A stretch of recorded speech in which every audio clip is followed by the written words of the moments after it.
A warm welcome, everybody, to this Startup Talk. Today, we are going to focus on one of our alumni companies, Epishine, and their journey from being a research team with an advanced competences within their field of research to taking a product to market and building a scale-up. So a warm welcome to this Startup Talk and the Epishine story. But first, for you that don't know that much about LEAD, I'm just gonna sum it up for you a bit before we get started. LEAD is a business incubator. Then you might wonder, what is a business incubator? And as a business incubator, we help innovative companies grow faster and safer, basically accelerating the development of startups with high growth potential to become scalable and sustainable growth companies. So how do we do that?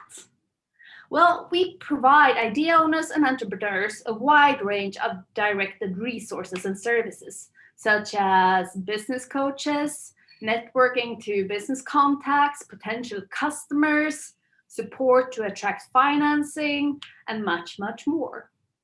At LEAD, we also run 2 entrepreneurship programs, fostering the next generation of entrepreneurs here in East Sweden, and also supporting, for example, researchers to find their potential co-founder and to take the idea to market and laying the foundation of the company, basically. So during this webinar, we will meet Jonas Berqvist, one of the co-founders of Epishine. Epishine was founded in 2016 and is based on 30 years of research within solar cells. They have developed a small and thin and flexible light cell printed on recyclable plastics, which can easily be integrated into wireless products and by that converting the ambient light into electricity. The light cells can be used to partly or completely power wireless sensors. So we can all look forward to a future with fewer disposable batteries. They launched their first commercial product on a global market a month ago, and they are now growing really, really quickly. I hope that Jonas, who will be joining us soon, can inspire you with the story of Epishine and by his experiences and challenges that they have faced and the lessons they have learned. So Jonas has always had energy close to his heart. And during his master thesis, a while back now, at Linköping University, he met Ola Inganes, which opened up for the doors for research at the university. He is a researcher and also the co-founder of the LEAD alumni company Epishine. So I would like to say a warm welcome to Jonas Berqvist. And a big thank you for being here today. How are you? Yeah, thank you very much for inviting me to the opportunity to talk here and have this discussion with you and possibly share any of our learnings during the journey for Epishine from research until the launch of our product now. Yeah, great. It's so nice to have you here. Yeah, thanks a lot. If we look at do you have an innovative solution that could be crucial to move into green energy? You're a passionate team, and you describe on your website that you also have an epic vision. Could you start by telling us a bit more about Epishine and that big vision? Yeah, indeed. So at Epishine, we work with organic solar cells. So this is solar cells based on hydrocarbons or molecules, meaning that we can dissolve these molecules in solutions, and then we get an ink that we can print. So in somehow a little bit similar to how you print newspapers, although this is a quite crude comparison, but it's roll-to-roll processes. And the potential using this roll-to-roll process is that you can produce really high volumes to a really low cost in the future when scaling the technology, and the potential is also huge then for a really low climate impact, and the energy payback time could potentially reach weeks rather than a few years as for classical silicon. So these are sort of the two main motivating factors for me to work with this technology. And also one should mention that we have a 3-step strategy to reach the market, where sort of the third phase is the long-term vision, where we hope that one day we will be able to cover large areas with our organic solar cells. However, there is a lot of development needed to reach this, so this is why I still refer to it as the vision.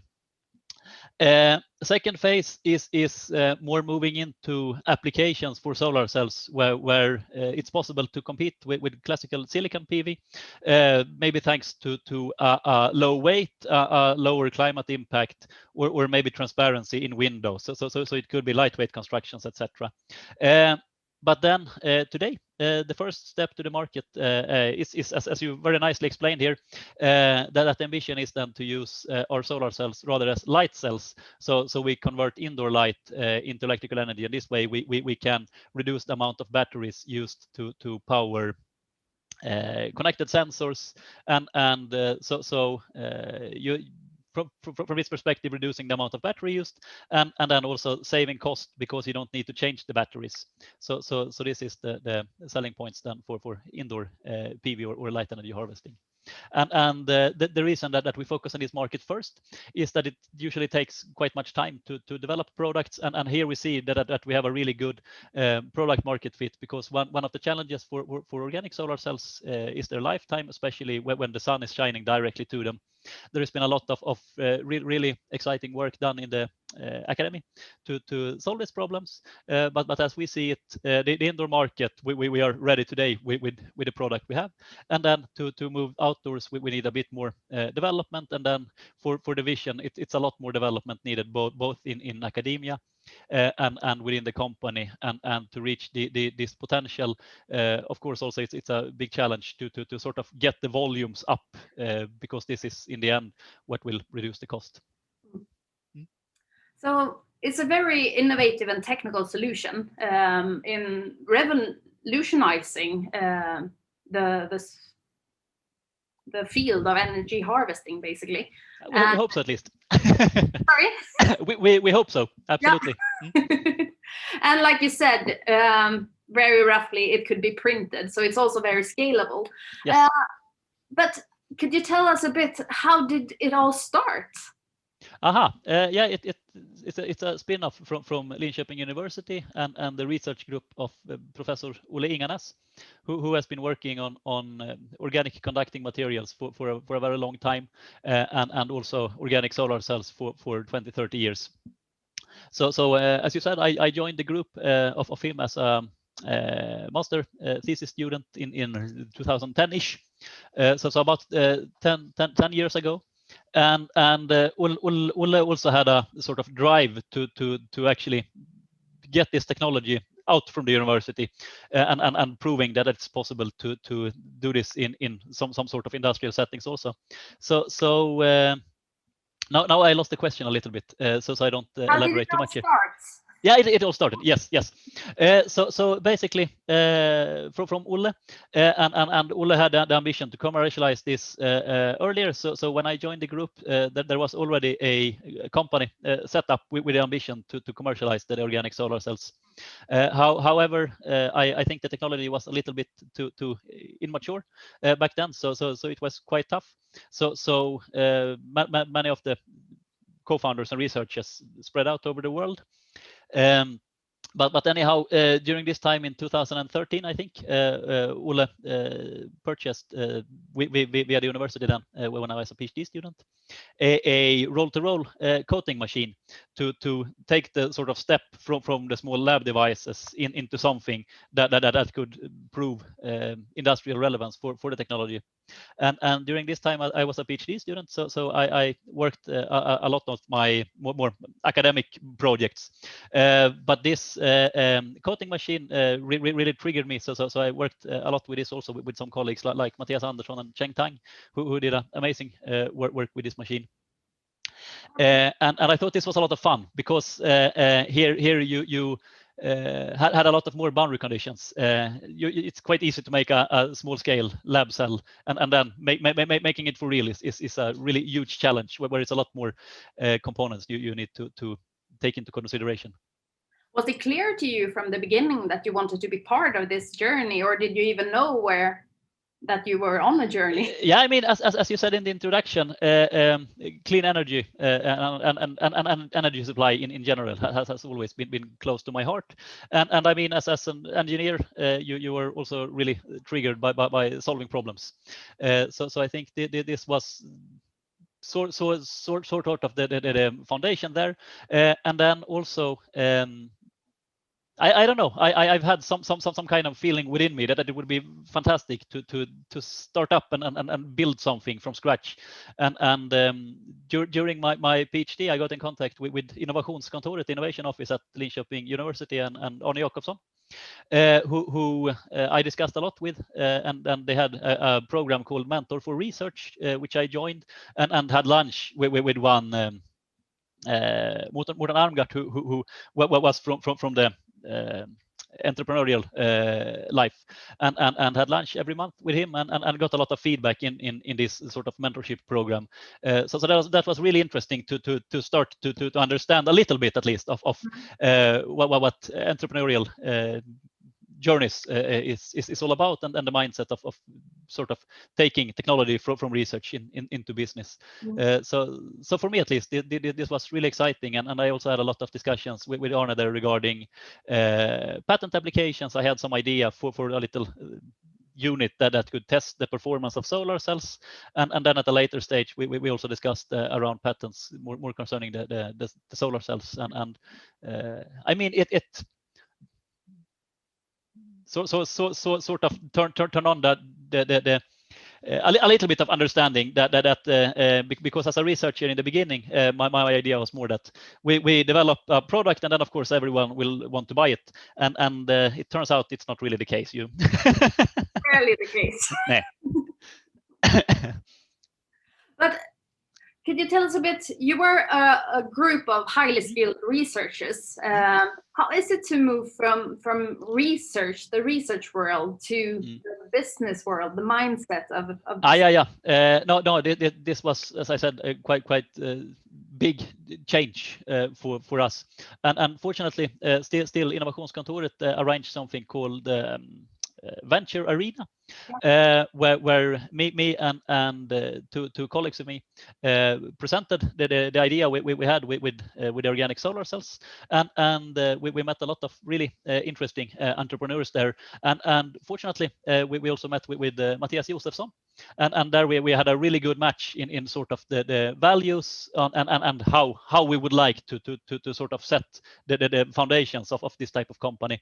He had a really solid experience as an engineer, and as I said, also the sort of mindset and values from him felt really good. So together with Olle, we agreed to start this journey, and had a lot of ideas in the beginning on how to try to commercialize these solar cells, and it was a lot of spare time work in this project.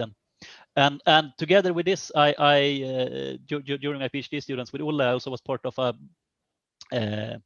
test bed financed by, I think it was the Energy Agency, it could be Vinnova, where I met with a business advisor from Chalmers Ventures, and they also had this entrepreneurship school where they had entrepreneur students. So their master was a 2-year entrepreneurship program, and there he connected us with 3 entrepreneurship students that also ended up being a part then as founders of Epishine, where two of them then were part of founding the company. So we were 6 people in the beginning, and then one of my colleagues from the university joined. So we were 7 people in the end, setting up the company.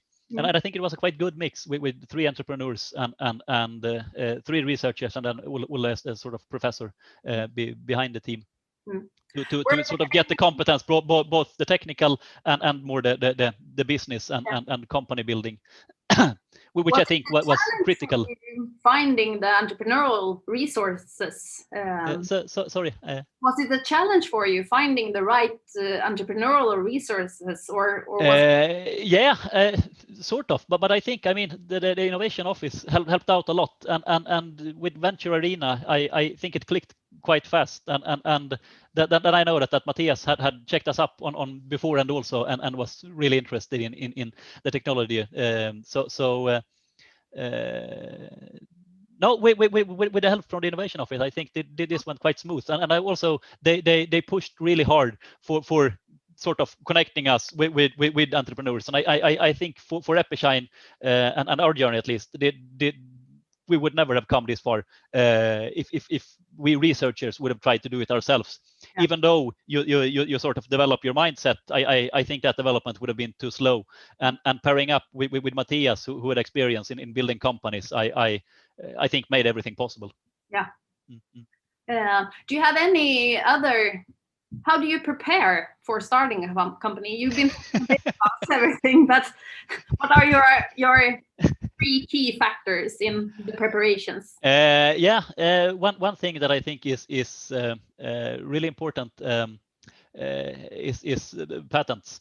We at a quite early phase we tried to meet with some investor, and Arne Jakobsson then at Leo Innovation paired us up with a really experienced investor, and then we had our pitch and presented the idea, and it was sort of quite nice setting and discussions, and then he asked us if how many patents we had, and then we said 0, and that was sort of complete shift of the meeting, and then everything died.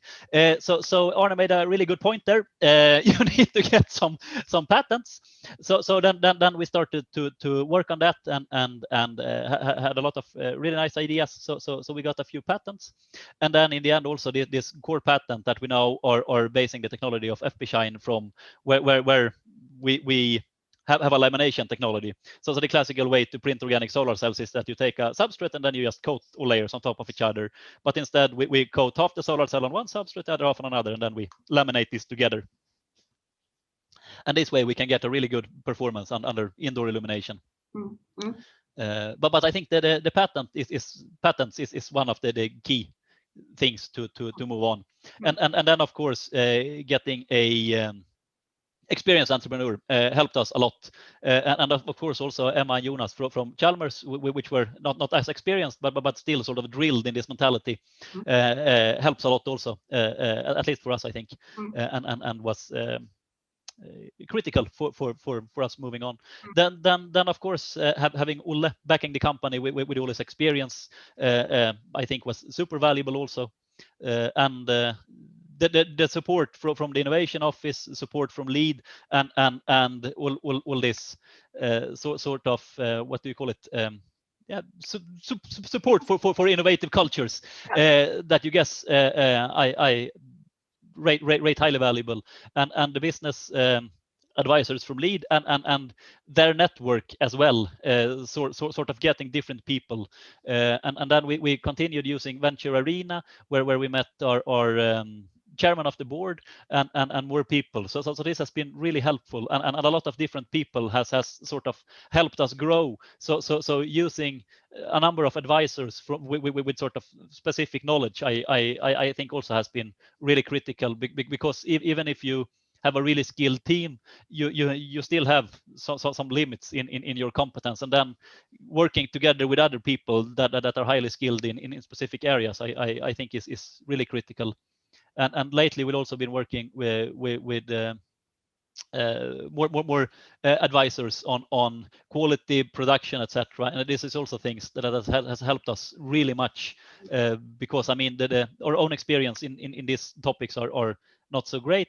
But then by getting the advisors in to guide us has helped a lot, and also this way sort of getting all the people within the company to grow and learn at a faster rate, I think is really critical. So when you think of solar cells, the first thing that comes to mind might not be indoor lighting. Nope. And you had this big inspiring vision, but how did you find the first achievable business case, and how did yeah, by testing and failing. We had some initial ideas on making cell phone chargers for sort of rural areas where the even if the lifetime were rather short, so sort of the initial investment for the solar cell could be rather low, and we were looking at different business models for this, etc.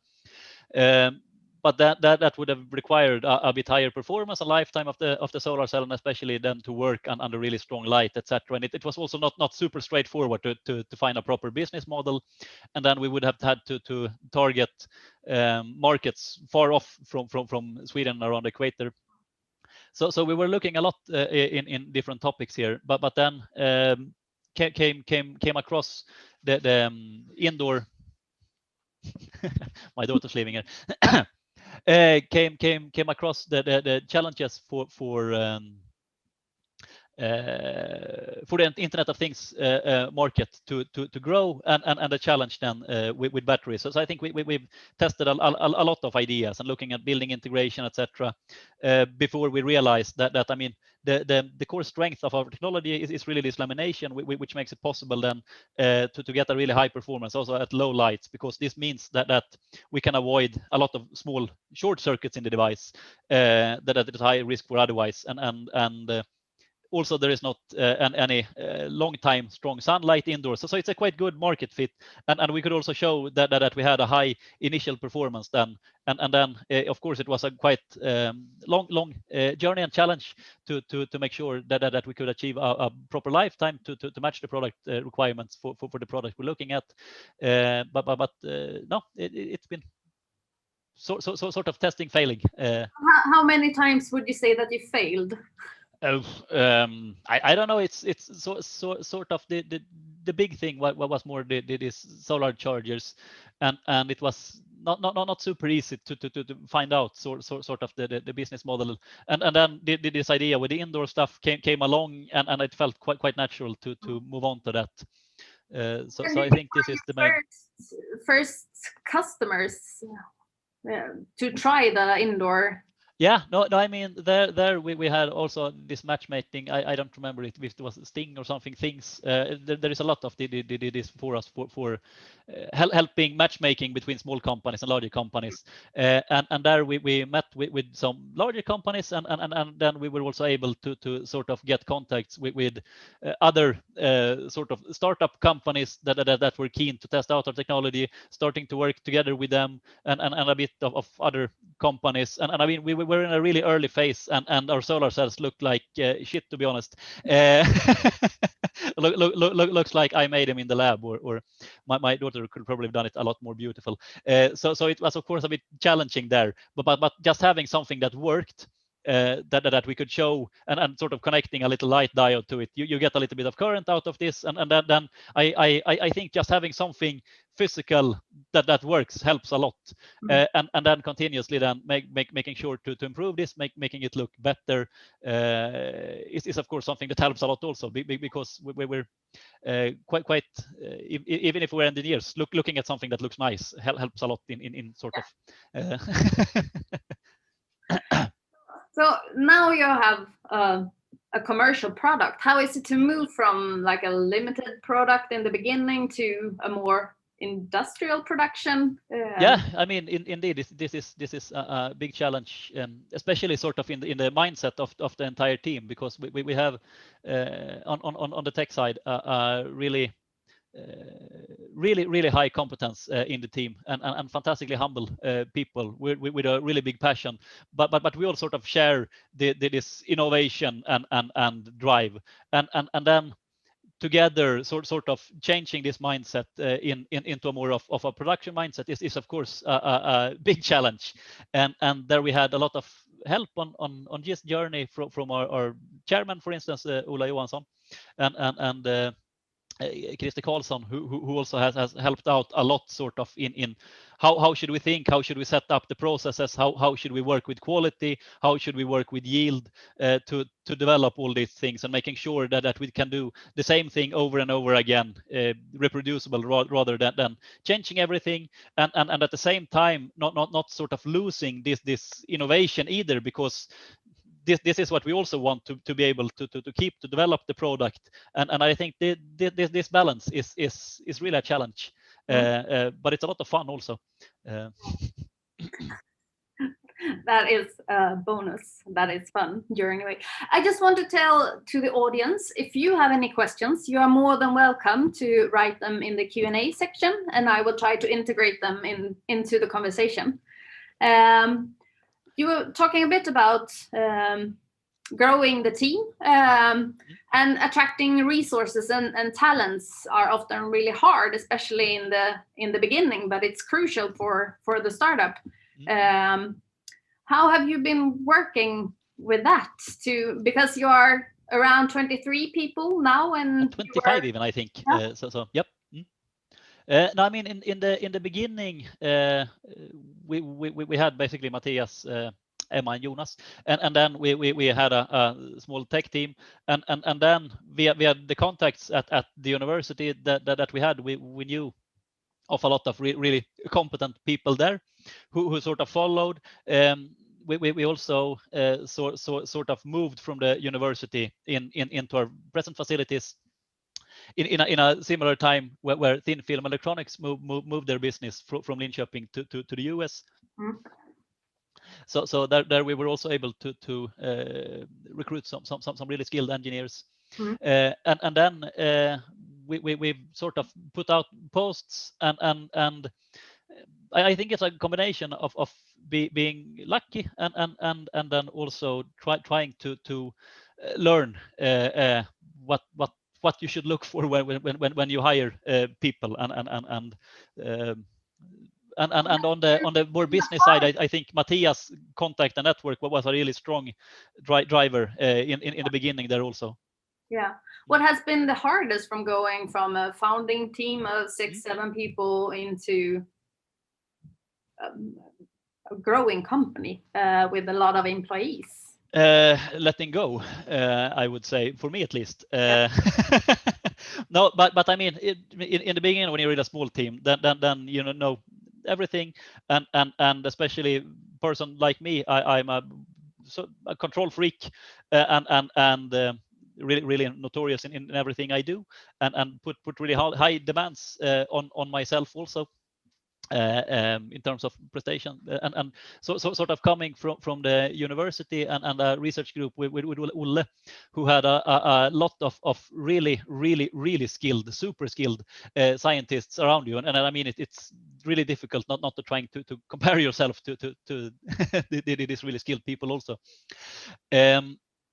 So I would say one big challenge is then to move from the mindset in the university where quite much of the work is you do things yourself into instead starting to lead a group of people and getting everyone to work together, and then understanding that this high pressure you put on yourself and the super high demands, of course, spreads out also and creates a rather poor work environment.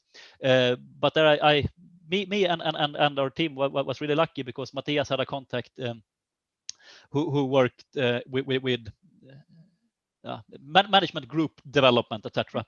So we worked a lot with him to I mean, develop as persons and leaders and understand the consequences of some of the behaviors we have, and also sort of getting to know yourself, understand your personality, how you react, why you react in different ways, how you can adapt your behavior to make sure that people around you are motivated and feel confident to grow rather than have some kind of micromanagement, which I think is completely detrimental for all kind of businesses.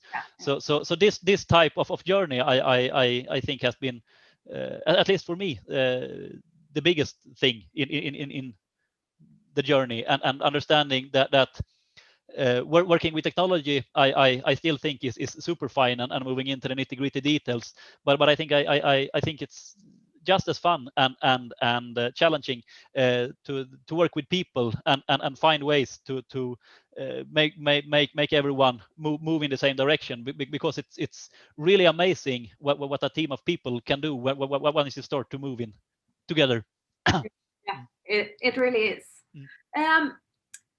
Is there anything that you wish that you knew when you started this journey?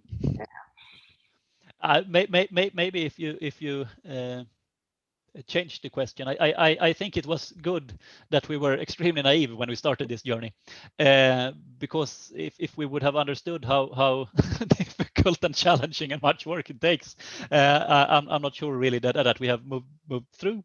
Yeah. But no. No, so I think it's quite good that we didn't know that. And of course, the drawback with this is that we have made a lot of extremely naive plans, thinking that everything will go a lot faster than it does.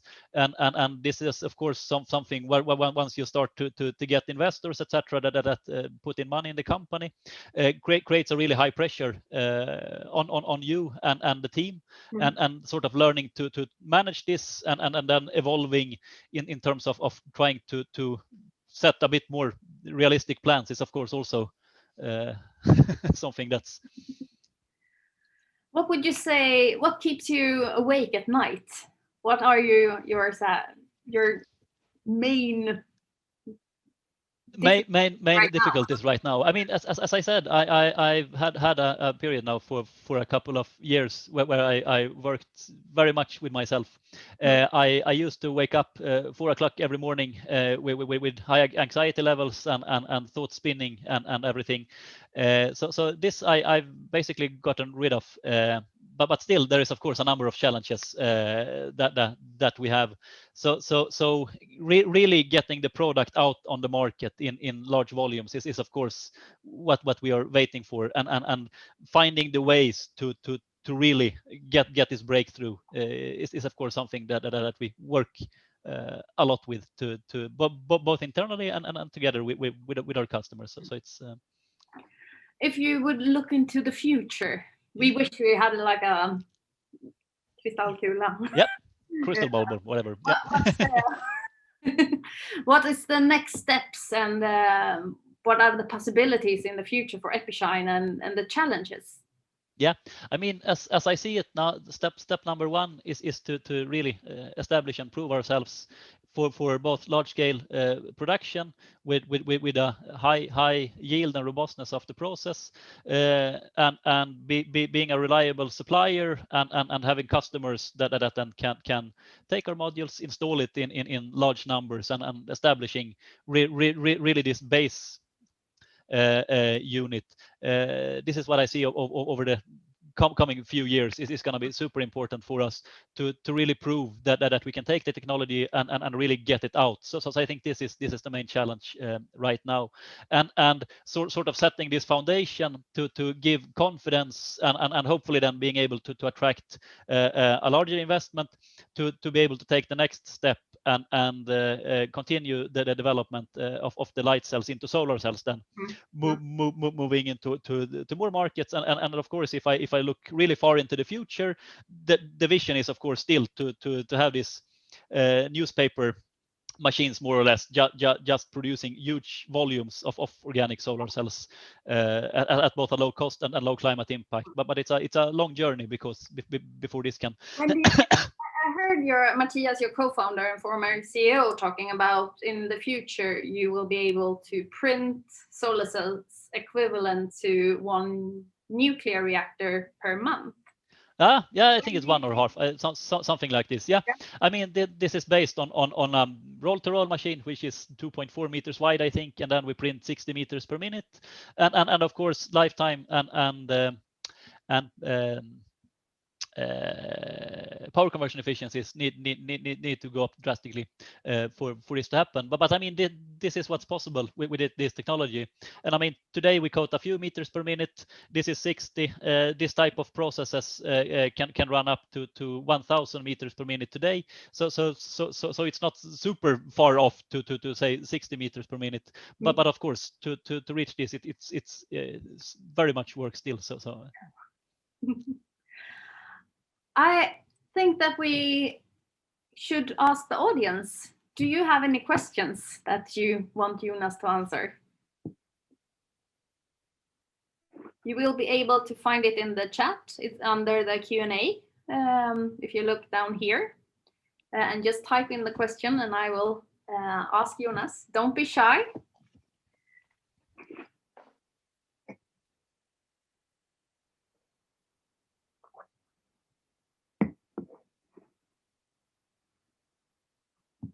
No questions. Come on, this is a really cool company. Or did I cover them all? So while we wait for questions, we have one that has a lot of questions. My colleague Lina, could you let Said ask a question live?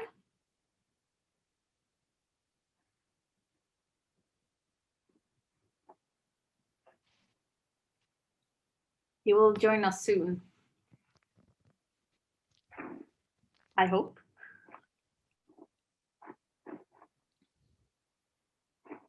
Hi, Sayad. Hello. What do you have? What questions do you have? I have a couple of questions actually. Can you see me now? No, we can hear you. But we can hear you. Okay, great. So like the first one is, I mean, all of us know that like it's not easy for a startup to survive. My first question is about like how did you actually survive? Was it from like soft funding, or you could get some investors or something at the beginning? Because it's always difficult in the beginning, you know. Yeah. This is actually my first. I also have some technical questions, but I'll ask them later. Yep. Yeah. No, very good question, and super tough time for all companies, I think, in the beginning. I think one of the keys for us was working together with Matthias, and then also, of course, the full team worked a lot. So we got initially a grant from Vinnova. And then we also got a grant from the Swedish Energy Agency, and here we had to work a lot and write these applications, of course, on our free time. And once we got those, Matthias also worked together with a number of different investors that were willing to take the risk at an early phase to put in a bit of money also. So with this Vinnova money, we could hire an engineer, and then this energy agency funding, we could hire one of the entrepreneurs, and so sort of one of my colleagues got hired from the university, and then we could sort of take it step by step, and the concept from Matthias was that we always should try to bootstrap and spend as little money as possible, put in as much time as possible, and get as much done as possible. And of course, this is a tough time. It's a lot of work and extreme uncertainties. Now this period is super challenging, yeah, but I think soft money helps a lot, and having an experienced entrepreneur to sort of give credibility is also something that I believe helps. Mm-hmm. Okay, so my next question, thanks for your answer first, but my next question is about like the patent. You said that it could be very helpful if we have a patent or something like that. Mm-hmm. But what if we do not have any patent, but we have a kind of secret, you know, for example, manufacturing method? Yes.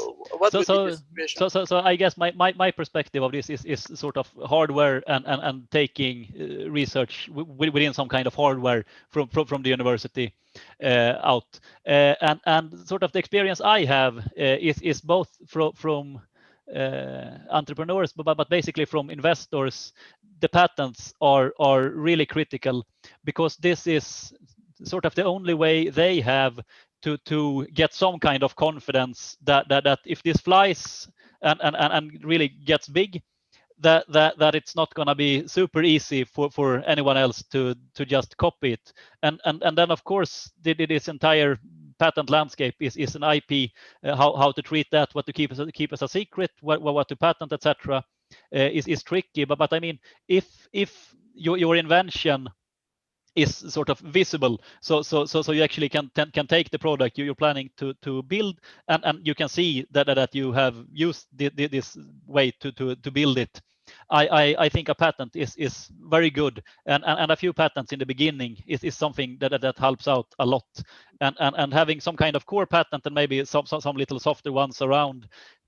In my experience at least, I don't think we would have existed without the patents, to be honest. But probably there is a lot of ways around this. But in my experience, at least, this is. Yeah. Okay. But regarding like this OPV, you are working on organic photovoltaic cells? Yes. Yep. I know that like some other companies are also working on the same concept, but like, do you have like your patent was something about the manufacturing method or something like that, or because or material or like? Yeah, indeed. Yeah. So there is a lot of development ongoing everywhere. So materials sort of come and go, and they improve a lot. But the manufacturing method. So it's this that I tried to describe in the beginning. That the classical way to print organic solar cells is that you have a flexible substrate, and then you coat your different layers at a stack on top of this one, and then you get a multi-layer stack, which is then the solar cell, and then you encapsulate this one to protect it. Where we instead take the substrate, we coat half the solar cell on one side, other half here, and then we laminate these ones together. And this gives us the benefit right now that we avoid shunts, so we can get a higher yield and performance under indoor light. And later on, it's also a number of benefits, because we don't need to put anything on top of this active layer, which is quite sensitive. So this opens up for a lot more possibilities in terms of using high performance materials at a later stage also. Okay, cool. Well, what about the efficiency? You were talking about silicon PV cells. How much is like the efficiency of organic PV cells? Is it comparable? I mean, something that, yeah. I mean, if you look at academia, you've had a great development over the last 3-4 years, where I think we've gone from 12% power conversion efficiency, and the latest update was now 18.2, and there is a number of publications in the literature of 19% also. So this is academia, and silicon, I think, are somewhere around 25 there. So we're sort of approaching, but then there is quite a big lag from these high performance lab devices into industry. Standard industry performance for wet printed OPV is today somewhere around 5%. So it's a lot of work needed to sort of close this gap, and this is also why we now start with the indoor market, because for indoor applications it's easier to compete, because there we don't compete with classical silicon, because silicon absorbs a lot of the IR illumination from the sun, which is not available indoor. It's only the visible part. So indoor we have a higher performance compared to silicon, and this is sort of a good market fit. And because I mean, outdoor the input power is the sun, indoor it's a fluorescent or LED lamp usually. So depending a little bit on the spectral composition, we have around 14-15% power conversion efficiency under indoor light. So this means that for indoor applications, we have a good way. And then, of course, our ambition is then also to further develop the outdoor performance to close the gap then towards the academic records. Okay, I do agree with you, like regarding the indoor, I mean, application of OPV, because I don't think that the customers do care about being organic or something like that. They just care about the performance, maybe. I think they care about performance, and you don't want any highly toxic materials indoors either. So this is also one of the selling points for organic photovoltaics for indoor use. Absolutely. Okay, great. Thank you so much, Sayad. Thanks a lot. Good We questions. have another question.